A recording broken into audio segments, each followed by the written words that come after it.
Order. Questions for oral answer. Mr. Ye Kung.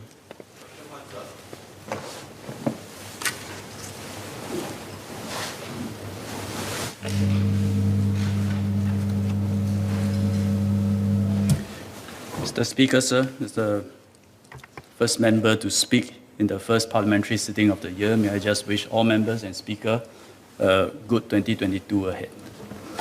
Mr. Speaker, sir, with your permission, may I address questions for oral answer 1 to 12, and then questions for written answers 34 to 38 in the order paper, please. Yes, please.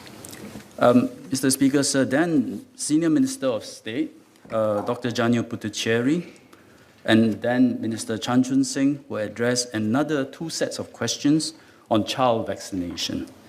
May I request that we deliver our replies and then all 3 of us take supplementary questions together, please. Yes, please. Thank you. Mr. Speaker, sir, Singapore just weathered a significant COVID-19 transmission wave caused by the Delta variant, which is still active in many parts of the world. By working together, making collective sacrifices to restrain our social interactions, watching out for each other, and implementing sound policies, we have overcome perhaps the most difficult part of the pandemic. As of now, our hospital situation is stable, with 11 COVID-related ICU cases.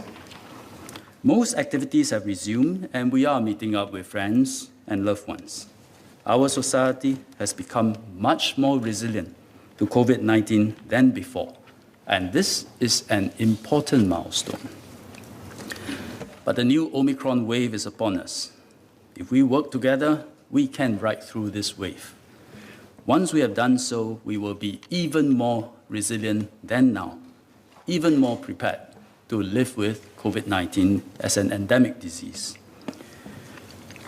When Omicron first burst into the global scene, we immediately introduced measures such as restricting travel from affected countries in Africa, enhancing testing for all travelers, isolating cases in hospitals, and reinstating stringent contact tracing and quarantine for Omicron cases.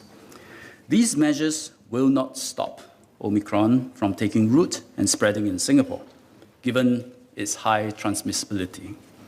However, they have helped to delay its emergence and give us very valuable time to understand this variant better.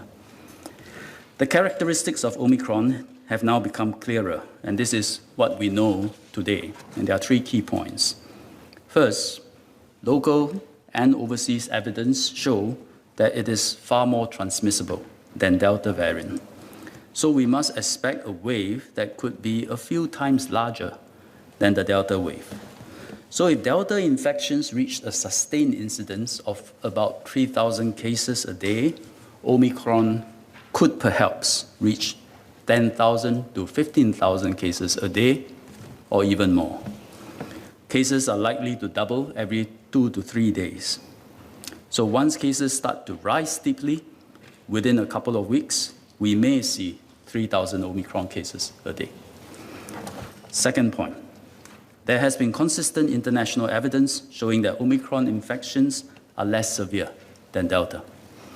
The incidence of hospitalization and severe illness is lower, and there are also indications that any hospital stays are also shorter. Indeed, the clinical outcomes, particularly the number of people who become severely ill or die, are much more important than the top-line number of infection cases. Mr. Speaker, sir, may I show a couple of slides on screen just to illustrate this clearly? Yes, please. Thank you. Next slide, please. Yeah. These graphs, this set of 2 graphs, describe the situation in South Africa. The blue line, top and bottom, is the same line, shows the number of infections. So you can see 3 humps reflecting the 3 waves that they've gone through. The first is Beta, then Delta in the middle, and the latest, the tallest, is Omicron. And it's plotted against the scale on the left axis. The gray part for the top graph shows hospitalization plotted against the scale on the right axis. And so you can see that in the latest wave, hospitalizations or number of hospitalizations are proportionately lower than the previous two waves. And then the bottom graph is even more stark. The red area shows number of deaths plotted against, again, a separate scale on the right axis. And you can see that during the Omicron wave, the red area is actually very small. Number of deaths is proportionately much lower than the previous two waves. The next slide is a similar analysis, but now is for the UK. And you can see a similar pattern. Proportionately fewer hospitalizations and fewer deaths. A study by health authorities in South Africa showed that 4.9% of cases were admitted to hospitals during the Omicron wave, compared to 13.7% during the Delta wave. Amongst the patients admitted to hospital during the Omicron wave, they were 73% less likely to have severe diseases. In the UK, the risk of being admitted to hospital or emergency care with Omicron was about half of that of Delta. Data from Denmark also showed that about 0.8% of Omicron cases were hospitalized, lower than the 1.2% rate of hospitalization among cases infected with other variants. And this has also been borne out by our own local experience. In Singapore, as of last night, we have recorded 4,322 Omicron infections so far, including 308 seniors aged 60 and above. 8 of them, out of the 4,322, needed oxygen supplementation, and all of them have been taken off oxygen after a short few days. None required ICU care as yet. In comparison, if these 4,322 infections had instead been caused by Delta, we would expect 50 to 60 patients needing oxygen supplementation, ICU care, or to die. However, we should be careful in interpreting these observations. It is early days, and the circumstances of each country are different. South Africa, for example, has a very young population and a high level of natural immunity, even though their vaccination rate is low. The UK has both high levels of vaccination and natural immunity, and this current Omicron outbreak is riding on the back of a protracted Delta outbreak, which worsens clinical outcomes. Further, Omicron transmits much faster and infects more people. So even if a small percentage of infected individuals fall very sick because of the large base of infections, it can lead to many people needing ICU care or die. Third thing that we have found out about Omicron is that vaccines, especially boosters, retain substantial protection against severe disease. Indeed, the most recent studies in the UK found that for vaccinated individuals, the risk of hospitalization for Omicron is reduced by 72% compared to the unvaccinated. With a booster shot, vaccine effectiveness against hospitalization is estimated to be 88%. Currently, Omicron has spread to 130 countries, over 130 countries, and has become the dominant strain in many places. Hence, we lifted the suspension of flights from affected African countries and aligned the healthcare protocols between Omicron and other COVID-19 variants. Members would like to know our strategy in responding to the Omicron wave. Given that it is less severe than the Delta variant and vaccines still work against it, our key objective remains, which is to live with COVID-19 as an endemic disease. Then we can lead life as normally as possible and continue to build a bright future for Singapore and our children. That includes not locking down our borders, which will inflict tremendous pain on families, workers, businesses, and also the mental well-being of our people. In any case, a severe lockdown strategy will likely delay, but not prevent, the inevitability of Omicron finding its way into our community. There are two factors working in our favor. First, high percentage of our population is vaccinated, and more are getting their boosters every day. Second, unlike many European countries which have to contend with a double whammy, a concurrent Delta and Omicron wave, we have only recently gone through a Delta wave. So we are not likely to have to ride through two rapidly rising infection waves. In recent days, our overall local infection numbers is creeping up to a few hundred a day, with Omicron accounting for about 40% of all cases. Given the transmissibility of Omicron, we expect the numbers to rise steeply in the coming weeks, and Omicron will become the dominant variant within a few weeks. The responses that we have developed against Delta will continue to be relevant against Omicron, with some adjustments, and there are three responses essentially. First, vaccination and boosters remain key. In countries where Omicron has spread, the unvaccinated and undervaccinated are still most prone to falling severely ill when infected. Mr. Dennis Tan asked for a breakdown of COVID-19 deaths. There were 802 such deaths in 2021, of whom 555 were not fully vaccinated. Although the unvaccinated is a small proportion of our population, they contributed to 70% of the deaths in 2021. The remaining 247 were vaccinated with a range of locally available vaccines. I'm going to read out some crude incidence rates, but be mindful, we are calculating this based on quite a small sample of 247 deaths of individuals who are vaccinated. And they are as follows: 79 deaths per 100,000 for non-fully vaccinated persons overall. 11 deaths per 100,000 for those vaccinated with Sinovac, 7.8 per 100,000 for Sinopharm, 6.2 per 100,000 for Pfizer-BioNTech, and 1 per 100,000 for Moderna. These rates are only indicative. As I mentioned, sample size is small, and they also do not account for other factors which may affect mortality, such as age and the timing of vaccination. Around 132,000 individuals aged 18 years and above remain unvaccinated today, while around 300 persons are medically ineligible. We will continue to try to convince those who are medically eligible to get vaccinated through their primary care physicians, public messaging, and the media. But as members would appreciate, as the numbers get smaller, it becomes harder and harder to convince them. For those who are homebound, our mobile vaccination teams can visit their homes to vaccinate them. Over the past months, we have managed to vaccinate well over 90% of every eligible age group. It is quite an achievement. We are especially happy to see that among seniors aged 60 to 69 and 70 above, 96% and 95% have been fully vaccinated respectively. As for those aged 12 to 19 years, 95% are fully vaccinated.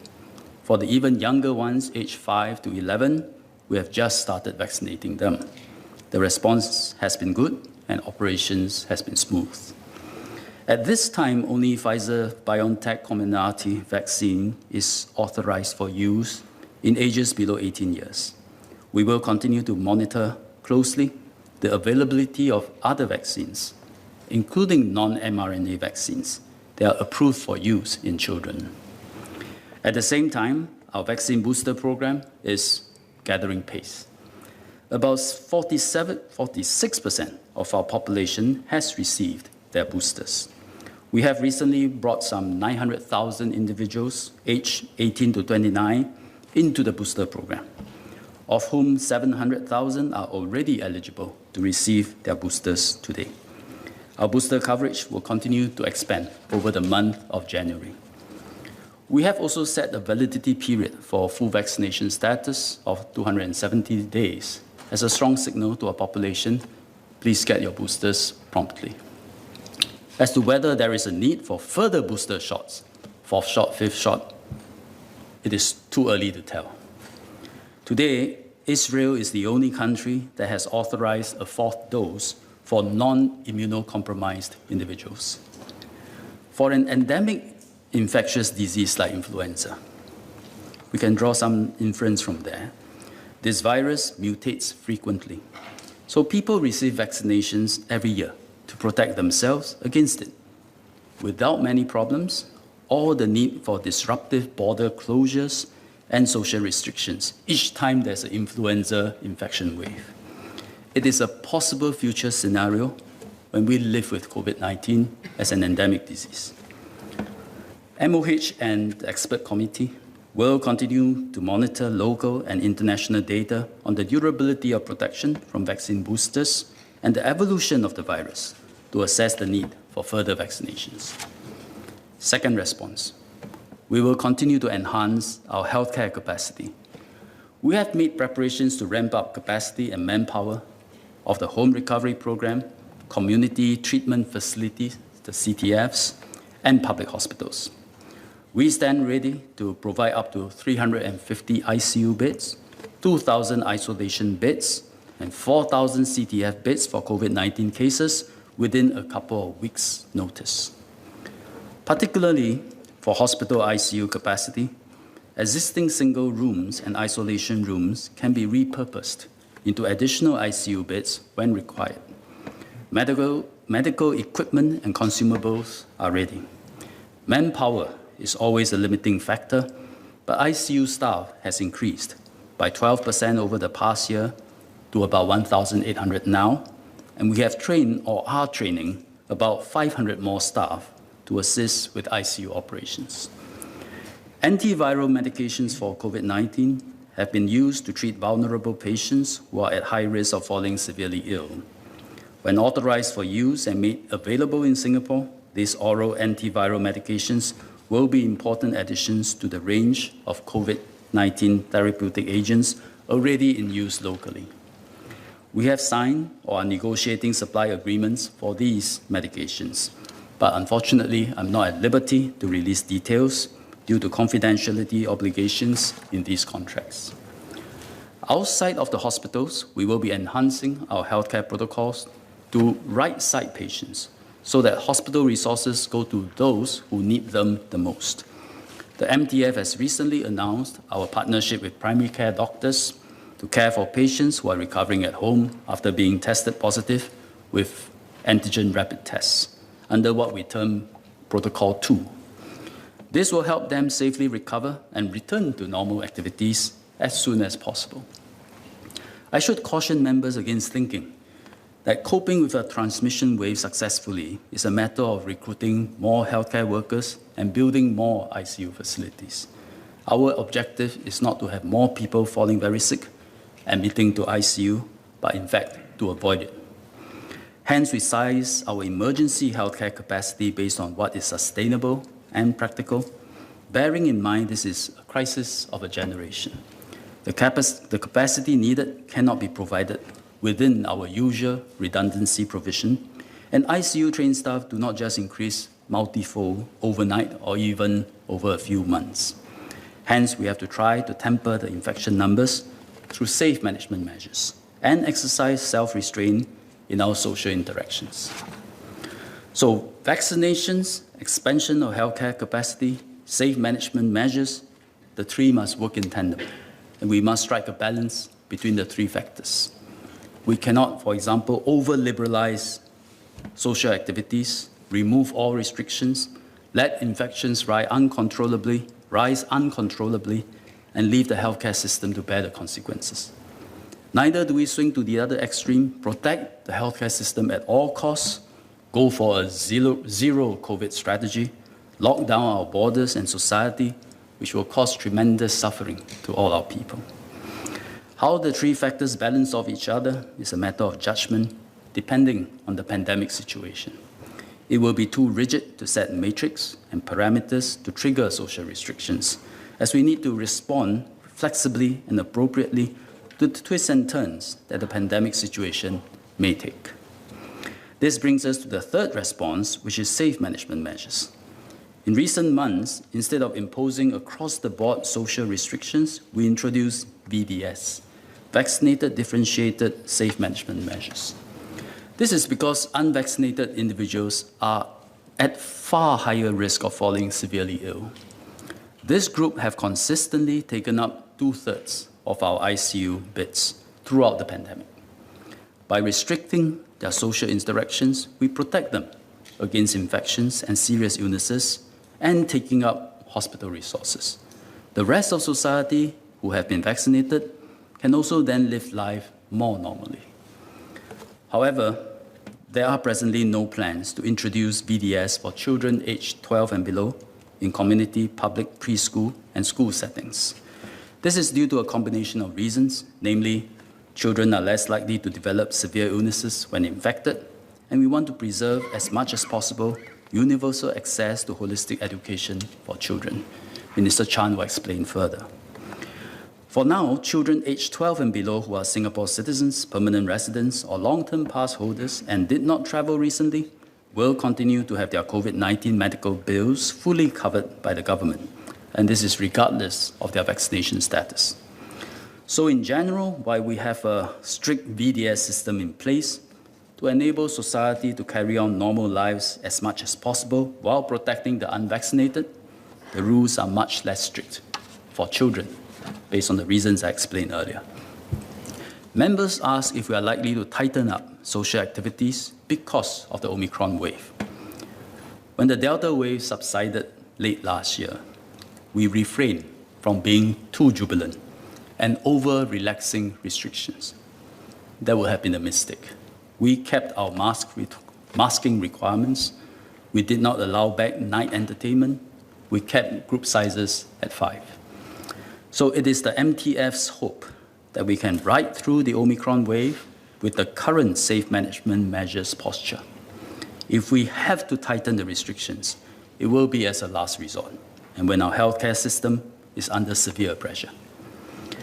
In conclusion, Mr. Speaker, Sir, I believe that just as we have ridden through the Delta wave with unity and resolve, we will be able to do so again with the Omicron wave. Omicron is a different enemy, but we are much better prepared and much more resilient than before. And after the Omicron wave passes, which it will, we would have taken another huge step towards living with COVID-19. And Singapore will be one of the best and safest places to live on earth. Thank you.